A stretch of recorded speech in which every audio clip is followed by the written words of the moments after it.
Welcome everyone. We're going to allow a couple of minutes or seconds to let everyone into the chat today.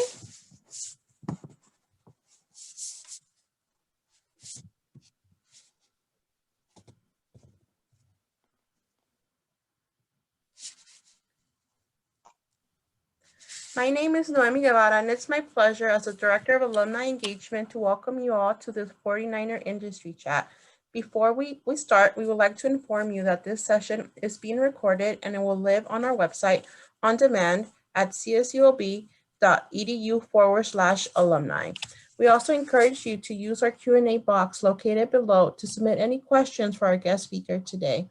And now I would like to introduce our moderator for the chat, Vince Calles. Vince earned his degree in philosophy from the College of Liberal Arts in 2013, and he currently serves as a volunteer for our CSUB Alumni Council. Vince, thank you so much for joining us today, and now I pass it on to you.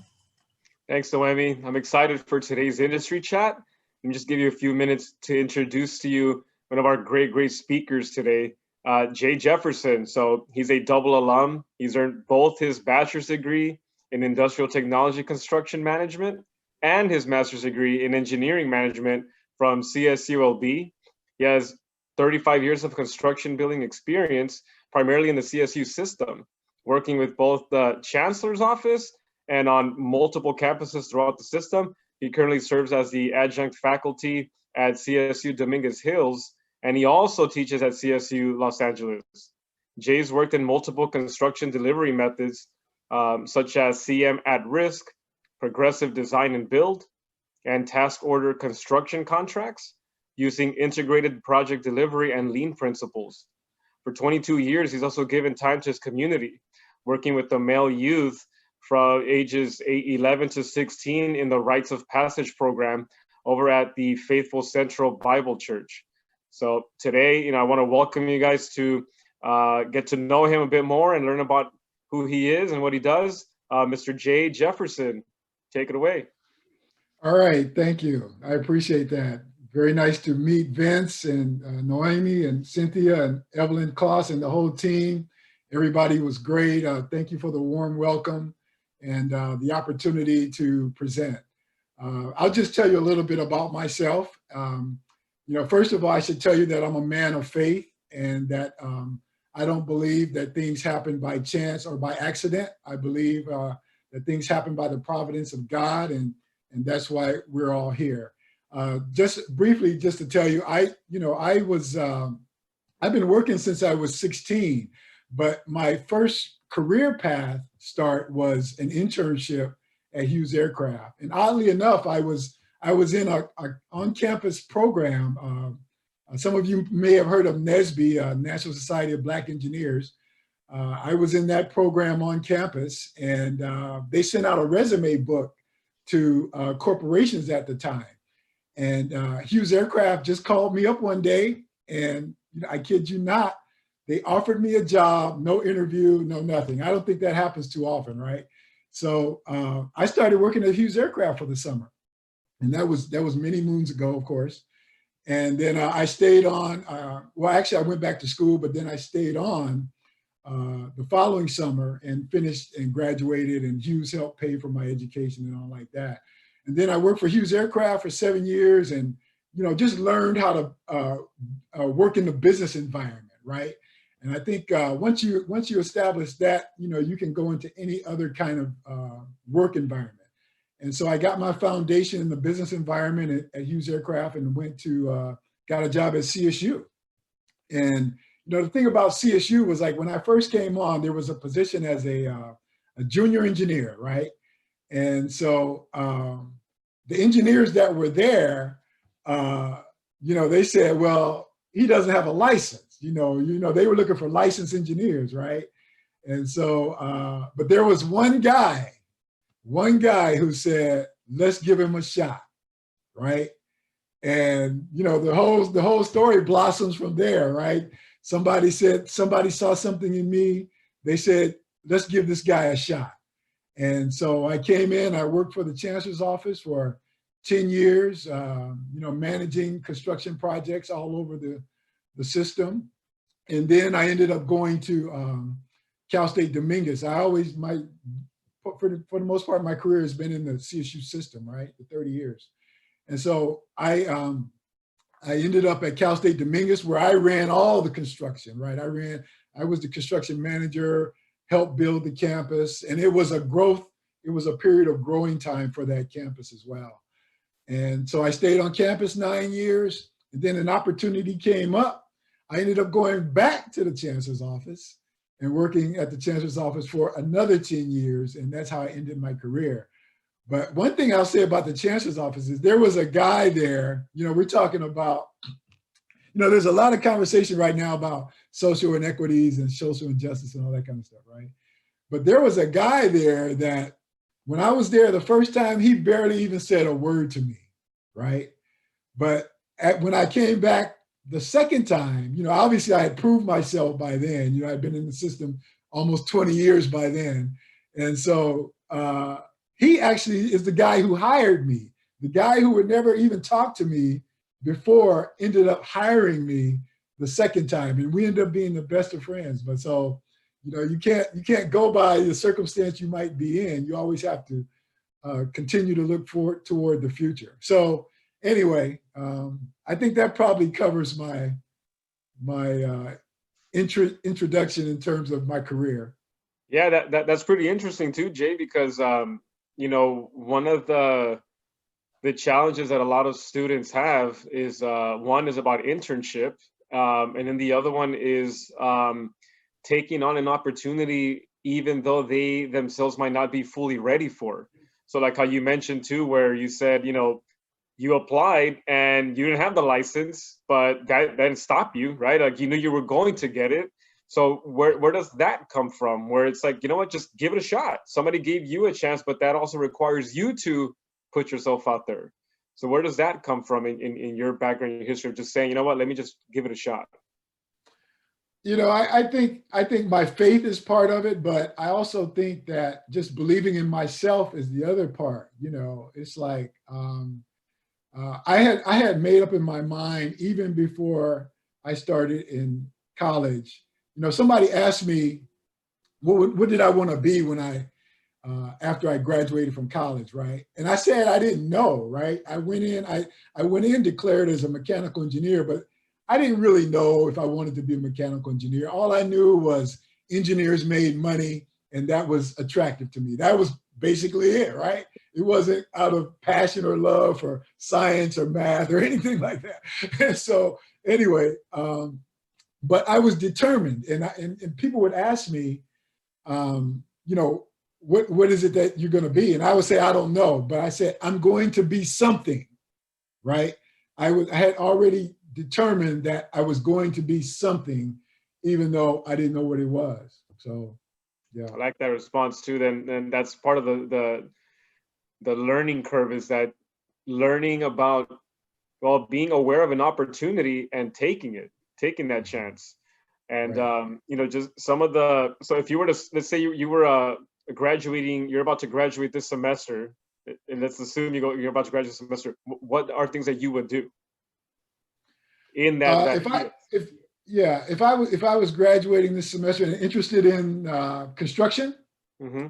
I would, if you're looking for a job, somebody told me once, a wise person told me, looking for a job is a full-time job, right? And so, there's so many there's Indeed, LinkedIn, there's all these websites you can go to look for a job. But the other thing too I would recommend is you network, right? There are a lot of construction industry organizations out there, right? And so like you heard that I'm part of a CMAA, the Construction Management Association. I was the board of directors there. And I've also affiliated with the Design Build Association. I did an industry talk there not just a couple of months ago.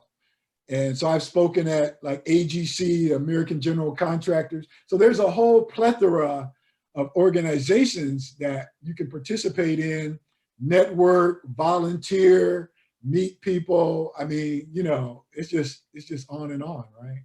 And then also I would say, maybe pick up a certificate or two. It's like There are a lot of certificated programs that you can be, like if you're like unemployed, you're looking for work and you have the time, get your certificate in construction management or something related to construction that would help you further your career. There's the leadership in environmental energy and design, AP, which is a accredited professional.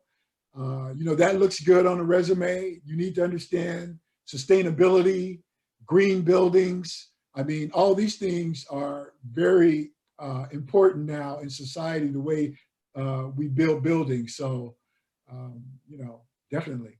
So in your profession, that's continued learning then all the time, because Continued learning, yes. regulations, there's new materials that you can work with, and so it's a constant that you're going into knowing you're going to continue to learn at this point. There's always something to bring into your plate. It's interesting that you should say that, Vince, because I've been an instructor 10 years, right? But I'm always learning from my students, because I always keep an open dialogue with my students, right? They can always feel free to chat or talk, now that we're online, right? But even in the classroom, I always kept the door open for students to comment or ask questions. And I learned so much from them, and so I stay in learning mode. I mean, I think to me, that's just the way we should live our lives. We stay in learning mode because we're always growing, right? Yeah. Great stuff. I hope everybody's taking some notes. I want those pens to run out of ink by the time this chat is done.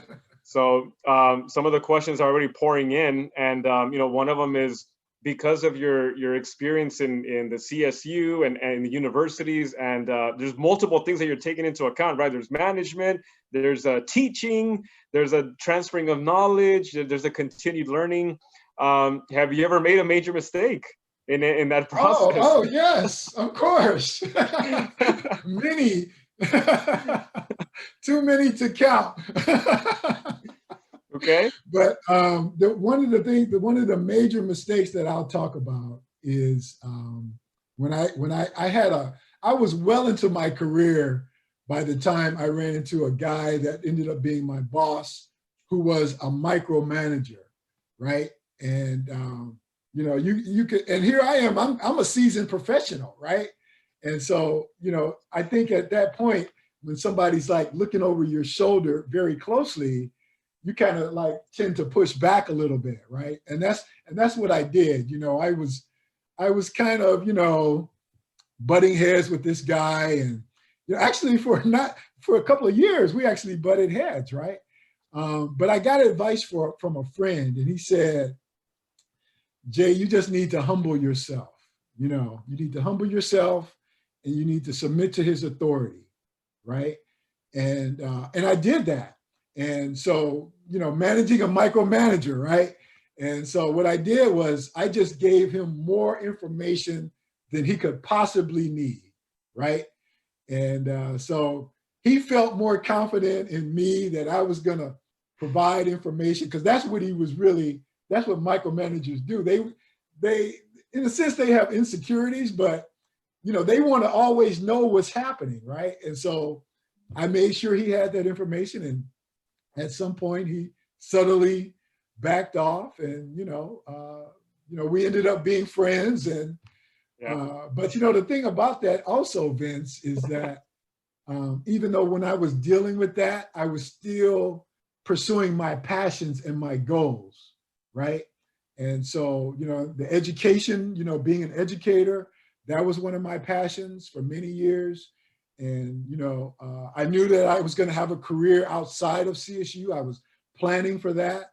And so even in the midst of the challenges that I was dealing with this person, I was still looking forward, in my career, preparing myself, because I knew that I wasn't always going to be there. So, that was probably the biggest lesson learned, to continue to pursue your passions and your dreams, even in the midst of difficult challenges and circumstances. Yeah, I always want to tell people to, you got to be able to win in all environments, not just when the sun's out and you're feeling at your 100%. Like, you got to win at all environments, whether you want to get out of bed or not. And part of it, like you said, right, you're dealing with your skill set, but there's that people side of things, the soft skills that you got to continue to develop and foster, the teamwork, and right, that we got the one vision, one goal. Yeah, and the other thing too, I'm sorry, but like you want to have that good reference going out, right? You never know where your future is. You don't want to be leaving. It's not a good look to leave a company without being in good standing. Yeah.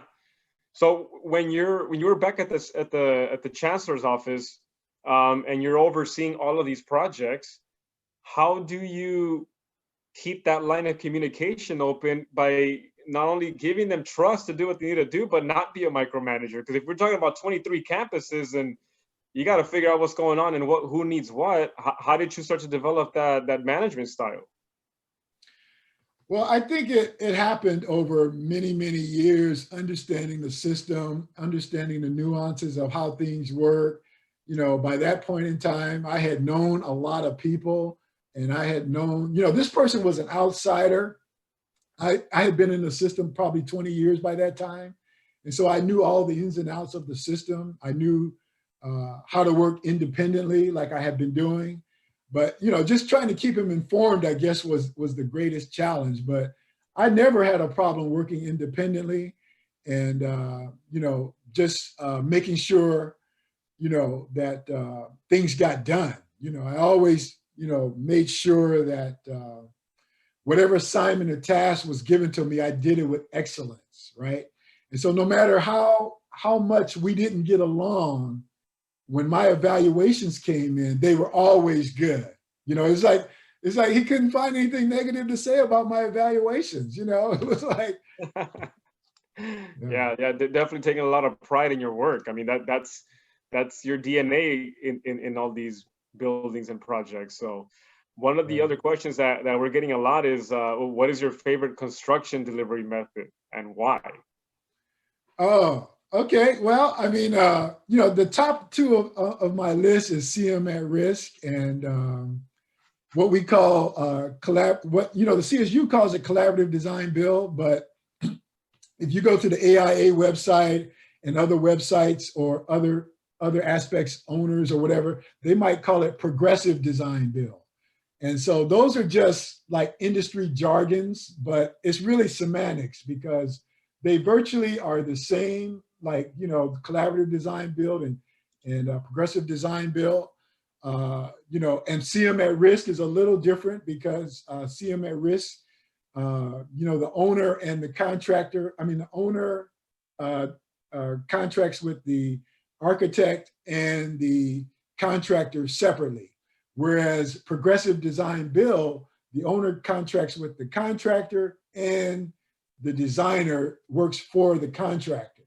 And so the real thing about those two, the reason why I like them so much is because they are created to be non-adversarial, right? And so, if you look at traditional design, bid, build, construction, it can be very adversarial. And I've done a lot of projects where, there was litigation. I've been in claims board hearings. I've defended myself against claims against contractors. I've had claims against contractors myself. But in CM at risk and progressive design build, your goal is, everybody's successful for one thing. It's a partnership. It's like a trilateral partnership, right? Everybody's working together. It's not pointing the finger at each other, right? It's about how we solve problems together. And, and see, that's really what it's all about, is working together, solving problems together. Not to say that contractual obligations get lost, but, everybody still has their contractual obligations. But, the issue is solving those problems in a way that at the end of the day, the contractor and the architect make money and the owner is satisfied with a quality product. And that's why those two delivery methods float to the top of my list. Hmm. Yeah, I mean, I had no idea. I mean, I'm trying to think of where would problems arise, and if is it in the quality of work? Is it with A lot of places. over promises and under delivery? Like what? Yeah, well, you know, one of the main problems is a lot of times related to design, you know, and Not physically you know, possible. yeah, it's like people could interpret design so many ways. You know, there's just not a perfect way. You know, there's industry standards on how you interpret a design. You know, the specs, the plans, the drawings, all the bid documents. You know, there is standard protocols for that. But you know, it comes down to an individual's experience a lot of times, and that can be subjective. And so when you have subjective interpretations of design, that could lead to fights over money and bickering and things like that instead of, you know, and so that's why these delivery methods, they're created to solve problems instead of, you know, fighting all the time. Yeah, and you know, as you mentioned that, I was thinking of you know, every now and then we go to Vegas and there's these semi-built casinos and they're just abandoned. Like, is it situations like that where it's just things didn't work out between the contractors and the designer, and these buildings are just kind of left there? Well, it just depends, you know, because like, for example, we're in a very tough season right now with COVID, right? And so, you know, I have heard of some construction projects actually stopping because of COVID. I mean, you know, I'm sure many people have. Back in 2008, you know, like the CSU, the state shut down all the construction, right? And so there was construction being halted all over the country, and need I say the world, right? Construction just stopped. And so, you know, it just depends on the situation. Sometimes people go belly up, you know, it's just, you know, different circumstances. Yeah, and you're bringing up another point too, and only because you know, like we mentioned earlier, my dad, he had his own construction business, right? And for my dad, it was, you finish the project, you get paid. If you don't finish the project, then you didn't. How does that work then if you're in the CSU system? Like, is it the checks are still coming in, and is it just, okay, well, the building's there until our hands are tied? Do you mean like if the project stops, or if? Yeah. Yeah, how are you? I mean, is it someone that's working at the CSU or with construction? Are they still getting, you know, their funding needed, or is it just nobody gets paid until it gets done? Yeah, well, you know, as you may know, construction is an essential service right now. So all construction projects are continuing. I mean, I have a lot of good friends that are in construction, and you know, what they've told me is that, you know, even though construction is an essential service, it still has to follow all the protocols with the social distancing, the PPE, the testing and tracing, and all like that, right? But like, so if a crew, like say like somebody on a crew gets sick, right?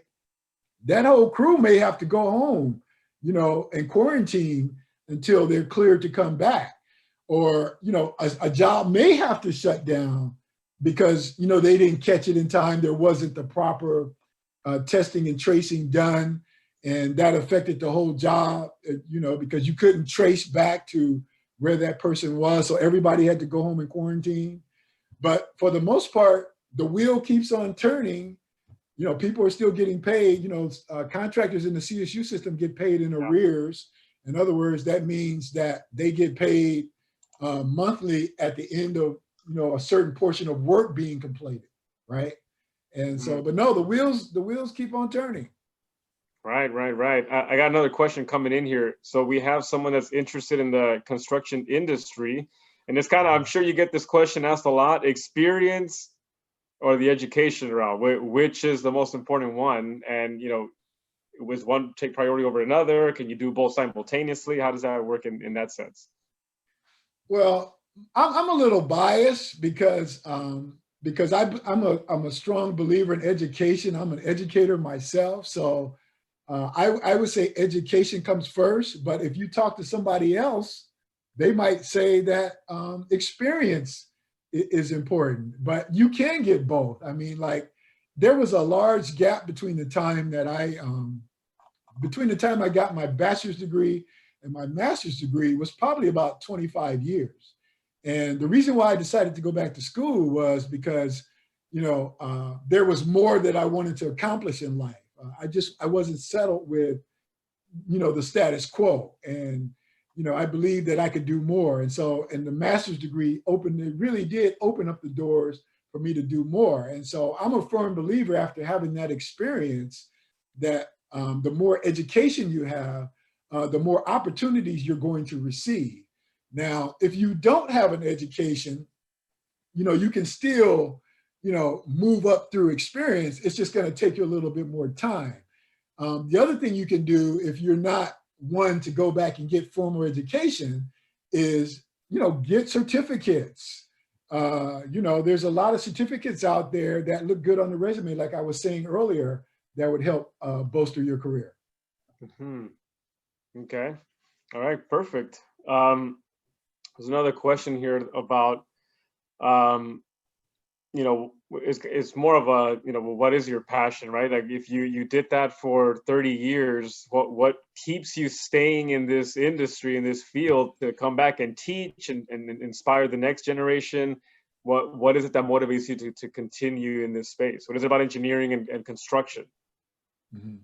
Yeah, I think that the main thing is giving back, the CSU has given me a lot, right? They've given me a very nice pension and a great career and an education.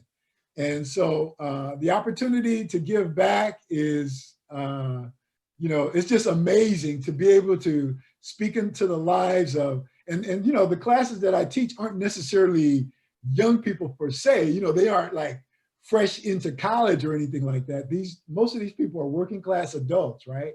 That are trying to either advance their careers or move into other aspects of career, right? And so, I have the opportunity to speak into their lives, to give them opportunities to advance their careers. And so it's just such a great pleasure to do that. Mm-hmm. Yeah, it's always that's something that's abundant, right? That act of giving, right? Yeah, and then it makes you just feel better too. So absolutely. I agree with you on that. Yeah, big time.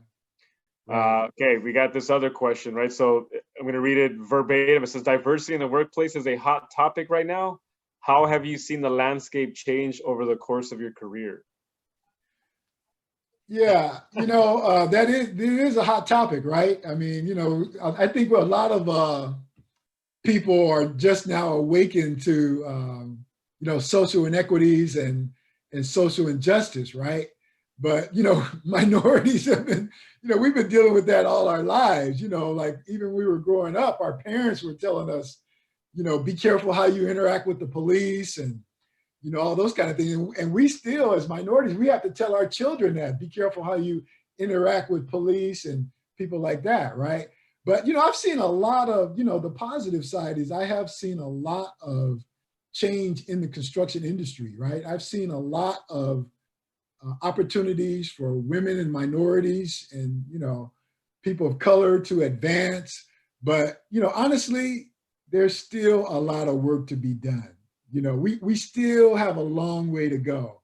And I'm grateful that people are being awakened to social inequities, right? And, through this last voting cycle, there was some legislation put in place that will help change those things. And I think the general awareness of people people will be more conscious of hiring women and people of color, and so I see a lot of positive changes, but there's just a lot of work that needs to be done.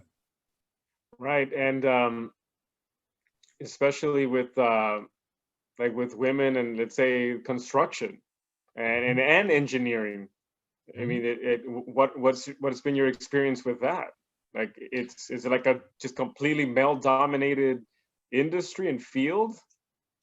Yeah, for the most part. But again, I'm seeing a lot of women come in. I mean, some very good positions too. Project managers executives, engineers, some laborers, not so many laborers, but more on the management side. Yeah, I'm seeing quite a bit, but like I was saying, there's a lot of room for growth, right? So that's the key. Right, right. And then we have a couple more questions too about just your communication style, right? How do you build on your skills? What kind of things can you give to tips and tricks on how to be an effective listener, as an example? And then how do you, take all that you've learned and try to teach that to your students? Yeah, I think one thing is being resourceful, right? So, excuse me, knowing people in the construction industry helps a lot, right? And so that's where the networking part would come in for those who don't know anybody in construction, right? Developing your network, joining organizations that help you meet people. But for me, I like to stay informed. I like to read. I have like this thing that comes to my desk all the time. Just news articles are constantly coming to my email every day. And my main interest is science and technology and sports and politics, right? So I'm always focused in on those kind of things. And so staying informed. And, you have to stay informed because you want to be able to converse, you want to be able to socialize and converse on a common level with people that you're interested in working with or getting to know. You just have to be able to be social, right? But the other side is just continue to educate yourself, whether it be formally or informally. The website has a wealth of knowledge. I mean, not the website, but the internet has a wealth of knowledge that any subject you go to, like if you're, like we've been talking about CM at risk and progressive design build, if you want to know more about progressive design build, it's just a simple Google search, right? I mean, so it's very easy to educate yourself and stay knowledgeable, because when you go into an interview, you have to be able to speak the language, right? A lot of times companies are going to be willing to train you because there's such a shortage. There's a huge labor shortage in the construction industry right now. So there's a lot of opportunities out there. And the contractors are willing to train you. But the key is that you have to be able to speak the language and, versatile in your knowledge, I guess. Right, right. Yeah, you can't just expect to walk in there completely green, right? You got to know something. Yeah, you got to know just the basics, right? Yeah. Because Right. it doesn't matter, it really doesn't matter what your degree background is in, because, there's a statistic out there that says 75% of people in the workforce are not working in the area of their degree major, right? And so that's a huge percentage, right? And so in contracting and construction, there's such a tremendous shortage because, baby boomers are retiring, right? People like myself, we're retiring in large numbers. I read something recently that said 28 million baby boomers retired just in the third quarter of 2020, right? And so if you think about it that way, there's a huge gap in the workforce right now. And then construction is being hit by it because there's just not enough people from the next generation to fill those gaps. So, there's a lot of opportunities out there. Yeah, I mean, and I'm in that statistic, right? I mean, I have a philosophy degree. I already knew graduating there was no job for me. So, and then funny enough is like, that's the space that I'm in right now is the retirement with the baby boomers. So, great conversation so far, Jay. Like, thanks for being on here. Couple more questions. So we have, okay, and this is one of my favorites, right? So do you have a crowning achievement at in any of the projects that you've done in the CSU? Yeah, there's a few, One was that I worked on a project that got written up in E&R Magazine. E&R Magazine is an award-winning magazine. It's like a construction industry magazine. Mm-hmm. And so I worked on a project that was done by CM at Risk, and we won an award for best entertainment and sports education facility. There was a building up north at Cal Maritime, and that project won an award.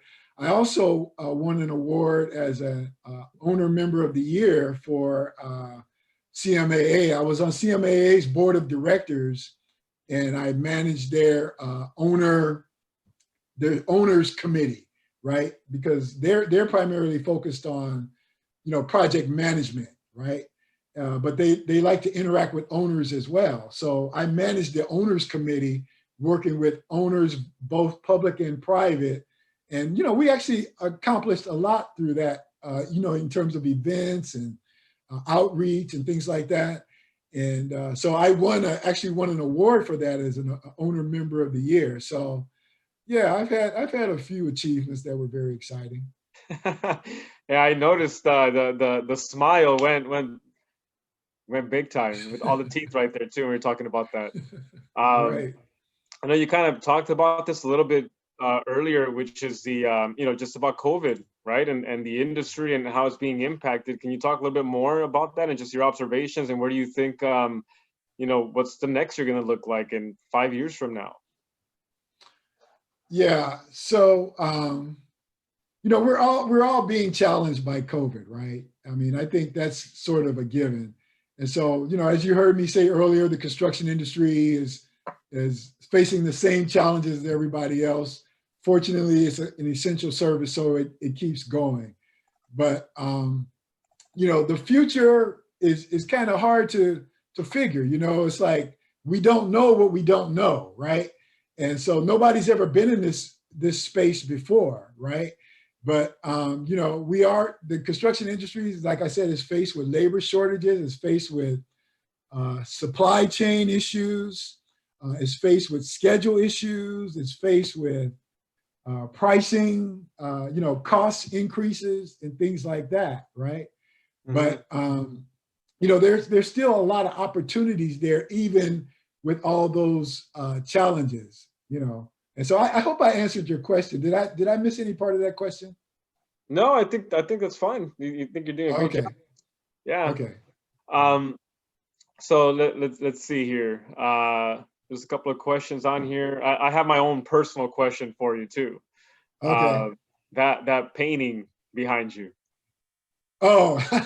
Talk to me about that. Okay, so that painting is so you have the four wise men, basically, right? Malcolm X, Martin Luther King, and Nelson Mandela. Yeah. And so Barack Obama standing up, right?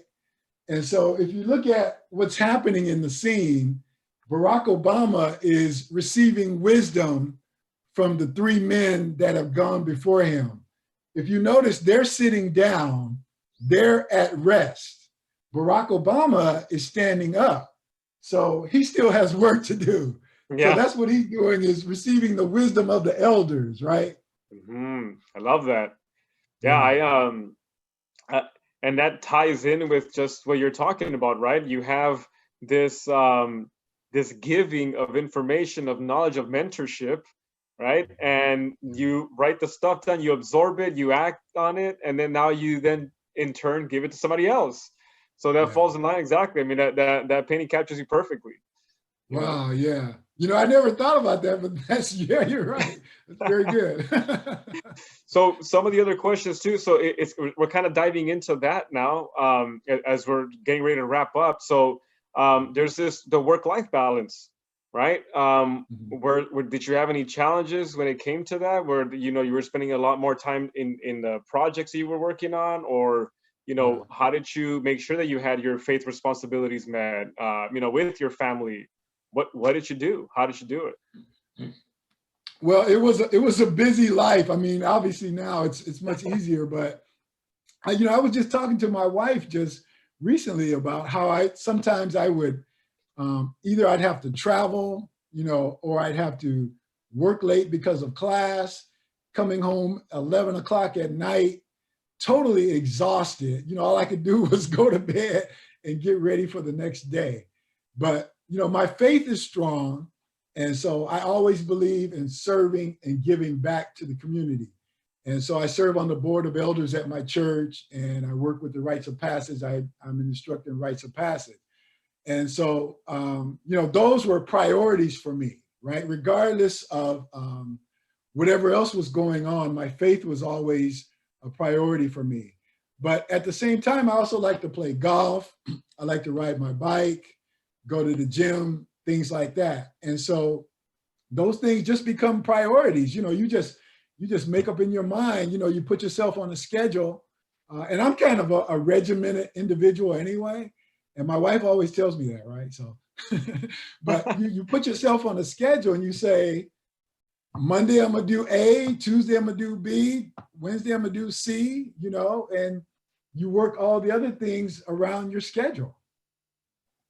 Right. And it's funny that you say that too, because, if I'm sure if you were to show us your calendar, every day's marked off with certain things.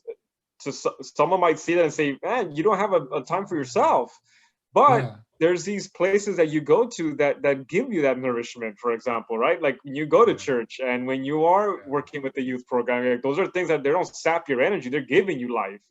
Exactly. That's right. And then there's golf and other extracurricular activities too. So big question too is that, right? Of knowing what are the things that motivate you and give you nourishment as opposed to just sapping your energy, right? Because imagine if you just work and no play. I don't think we'd have a smiling Jay right now. Yeah, right. And, I came from an environment that was just really all about work. I mean, people work so hard that even if they didn't really have a lot to do, they were working just to look good in front of their boss.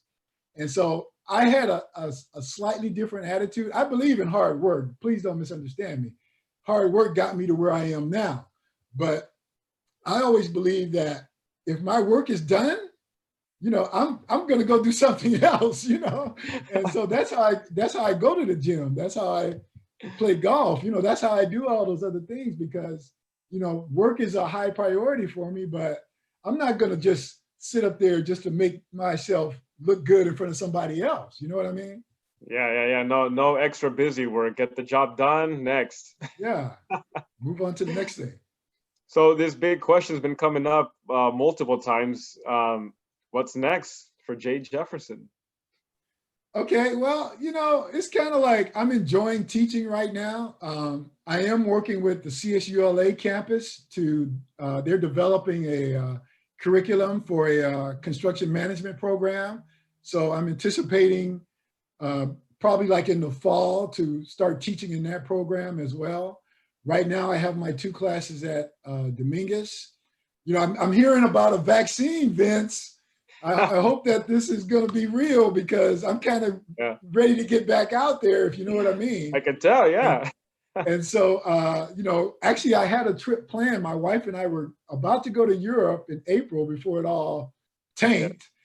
So, traveling will be back on the agenda again. We'll start traveling the world and, things like that. So my wife is an event planner and she had events rolling before this happened.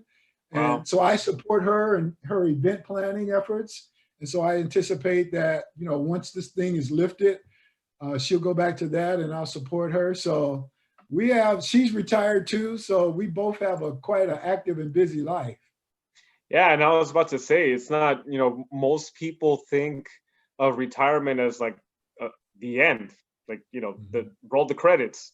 And it's not. We just finished this, and literally, figuratively speaking, we just finished this one project. What's the next one? And I like that you and your wife are in fields that are never ending. I mean, there's no, especially when you're doing teaching and ministry, that's not a job that ends. It's just That's you right. build upon it and you just keep building and lots of work to do. It keeps you young, keeps you fresh. I can see just you're very energetic. I enjoy having the conversation with you, Jay. So, Yeah, thank you. And yeah, so it's really not retirement is, it's transition. It's really, that's what it is. It's transition. It's really like an advancement. It's a promotion in one sense because you're no longer chained to a desk. You have freedom to do whatever you want and enjoy it and pursue your goals and your passions. yeah, exactly. That's amazing to hear, and it's even better to see. So because especially like in the field that I'm in, retirement is something that happens behind closed doors, and you don't know what happens. I left this industry and I'm done. So I'm grateful that you're able to still come out and hey, like I'm doing this, and there's so much stuff that's going on. So Yeah. as we wrap up, is there any final thoughts or comments that you want to give out to the students and alumni? Yeah, sure. I would just say, and I've already said it, but I would just reemphasize to continue to pursue your passions, your dreams, and your goals. Education is a doorway to help you do that, but it doesn't necessarily have to be the only door. Look for opportunities to network with other people in the construction industry. I always consider myself a resource for young people trying to find their way in construction. You can feel free to give out my email address for anybody who wants to reach out to me and understand more about how they can break into construction. I'm always happy to do that. So, and I just want to say thank you, Vince. It's been a pleasure just chatting with you, and thank you for the team that everybody working together. You guys are just awesome. Thank you for that too. So I'll send it back to Noemi for final thoughts. Thank you, Vince, and thank you, Jay, for some great inspirations. We hope that a lot of our students learn from your path, and hopefully, if anyone needs Jay's email, please feel free to email us at alumni@csob.edu, and then we could get you connected with Jay to connect you. Before we leave, just a reminder, we are doing several industry chats throughout the rest of the year. So follow us on social media and have a great day.